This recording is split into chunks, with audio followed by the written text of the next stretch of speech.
কবিতাৰ শিৰোনাম খুব ধুনীয়া লাগিছে। কবি নৱকান্ত বৰুৱা। খুব ধুনীয়া লাগিছে, আহি বহি আছোঁ মনে মনে। ক'বলগীয়া অথচ ক'ব নোৱাৰা বহুতো কথা মোৰ আছে, যিবোৰ কথা কালি ৰাতি মই মোৰ সতে খুব আলোচনা কৰিছিলোঁ।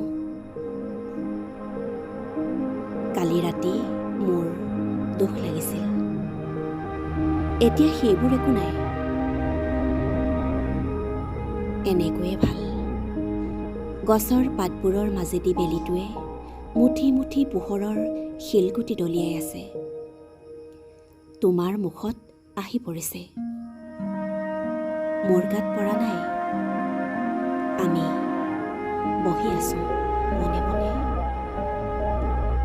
আমাৰ কথা পতা শেষ হৈ গ'ল।